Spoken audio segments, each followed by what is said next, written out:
Olá, meus queridos. Estamos aqui mais uma vez e hoje o tema é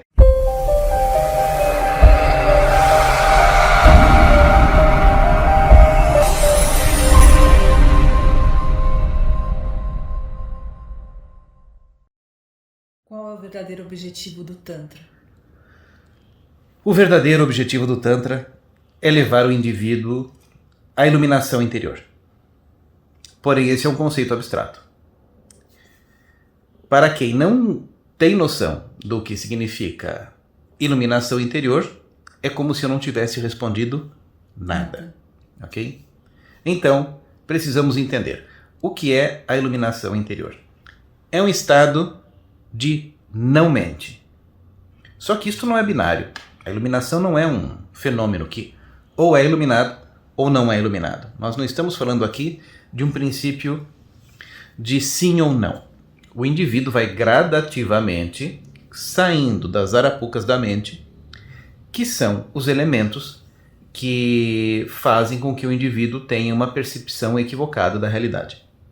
Então, todo o objetivo do Tantra é levar o indivíduo ao afastamento deste contingente mental, que é o contingente que faz com que ele esteja vivendo em um estado de infelicidade, que é um estado de não iluminação.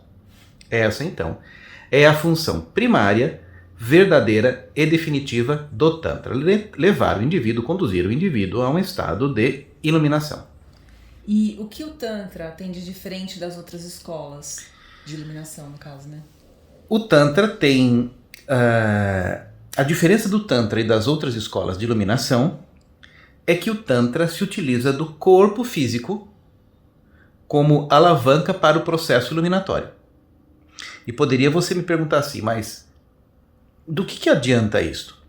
A grande questão é que no nosso cérebro, a maior parte dos nossos traumas estão relacionados e estão armazenados a uma zona profunda que é chamada cérebro límbico, e este cérebro límbico não é acessado pelo conhecimento intelectual.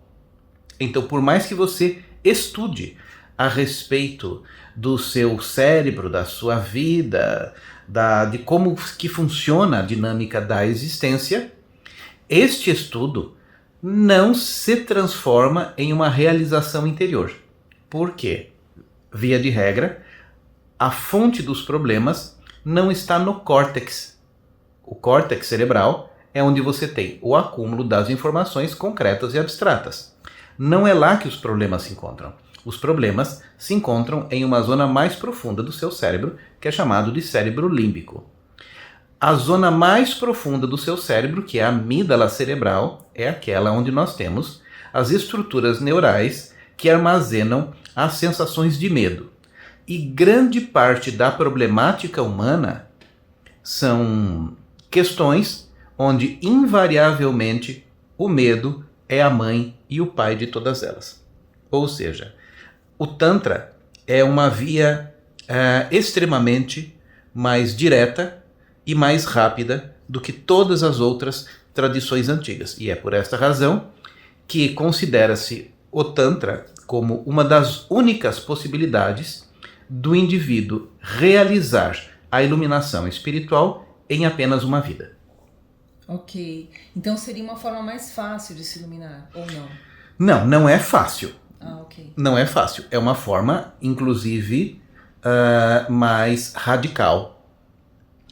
Ela vai requerer uma aptidão, uma vontade, uma entrega muito maior do que em todas as outras linhagens de conhecimento, porque o Tantra é como que se você quisesse chegar ao topo da montanha escalando pelo seu flanco escarpado, enquanto que as outras tradições seriam aquelas onde você poderia caminhar gradativamente através das estradas que foram já previamente adequadas no decurso da montanha, onde você talvez precisaria de algumas vidas para alcançar. Então o Tantra é chamado de caminho real, de caminho direto, e é exatamente para aquele que já está cansado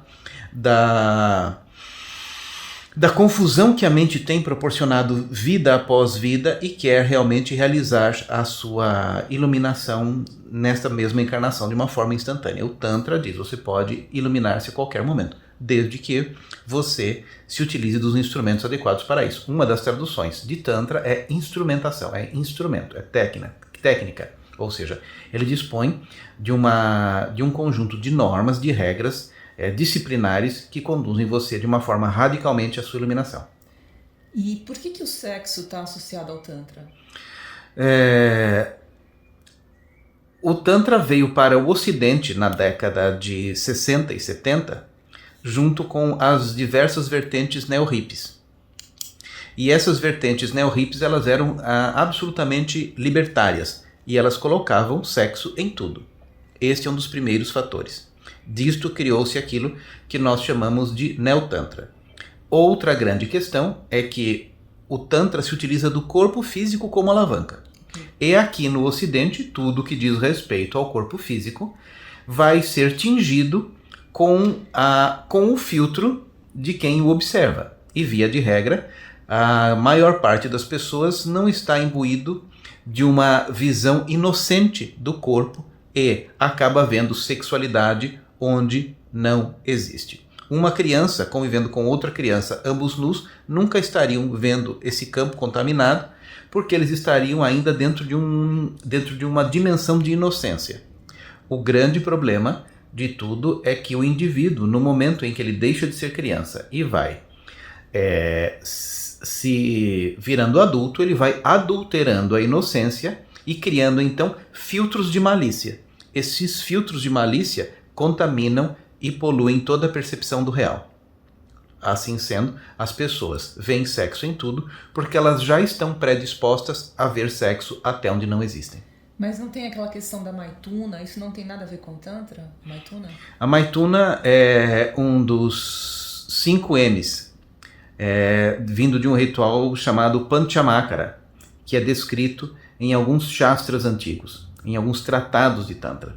Então, Maituna era um contato sexual entre pessoas de castas diferentes que funcionava como uma quebra de tabu na Índia Antiga. Na Índia Antiga, pelas leis de Manu, existia uma estratificação no qual você só tocava ou tinha contato com aquelas pessoas que eram pertinentes à sua casta ou, no máximo, às suas castas vizinhas. Então, Maituna era uma ritualística no qual você quebrava este tabu junto com outros elementos que também estavam relacionados com os tabus da Índia Antiga.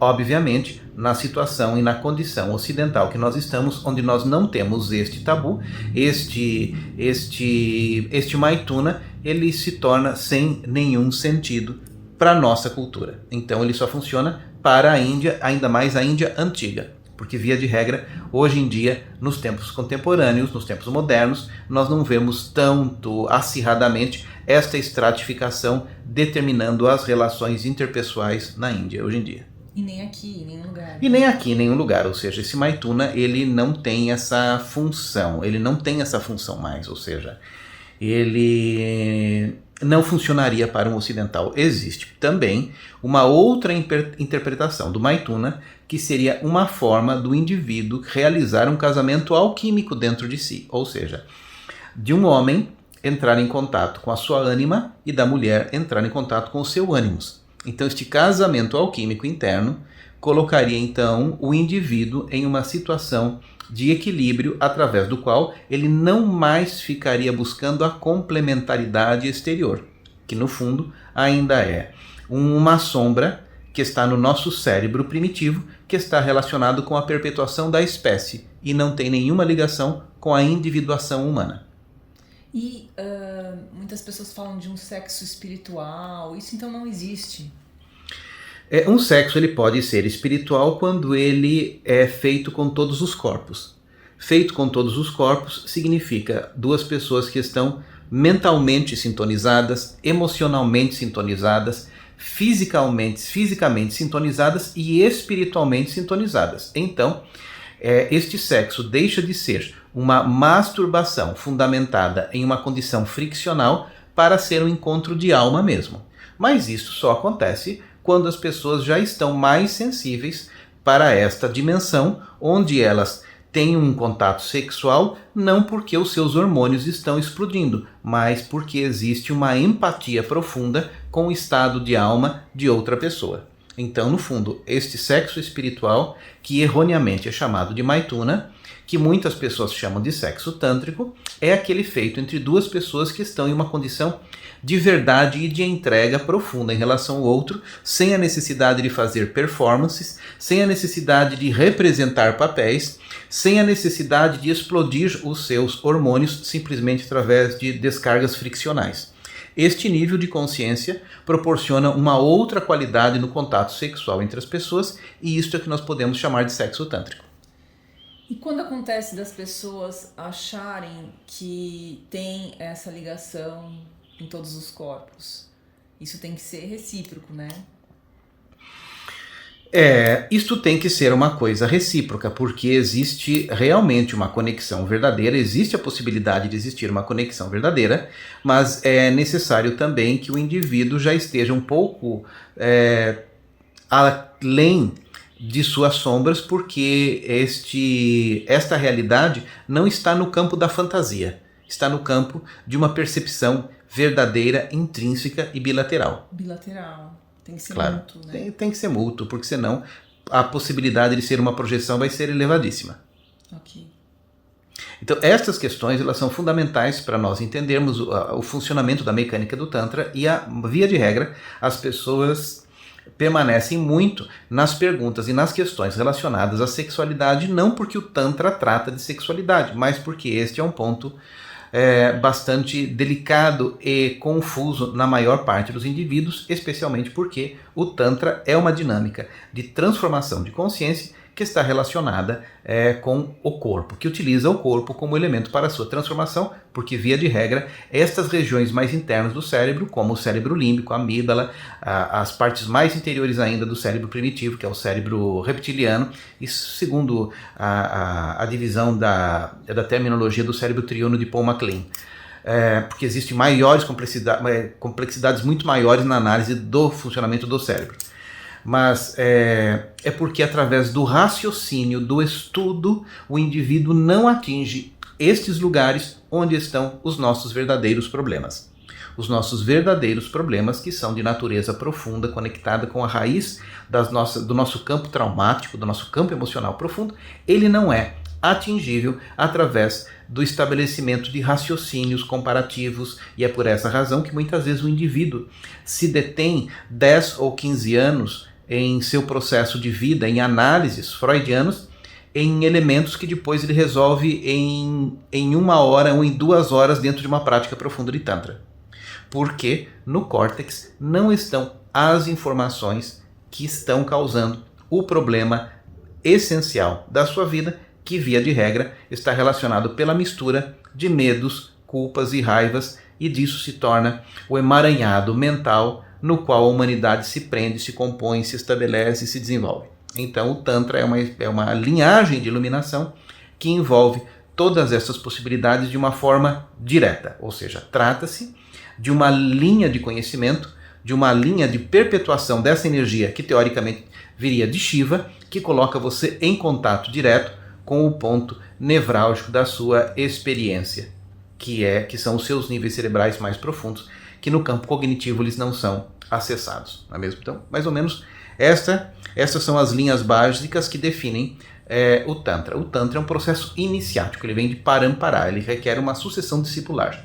Por isso que não existe Tantra à la carte, não existe estudar Tantra pelos livros, não existe esse tipo de forma, jamais existiu e jamais vai existirá, porque isso vai de uma forma absolutamente contrária a todo o conceito tântrico, que fundamenta-se na energia e não nos conteúdos dos filtros mentais e da capacidade que você tem de absorver esse conteúdo, porque do contrário você se iluminaria lendo a Wikipedia, o que não acontece.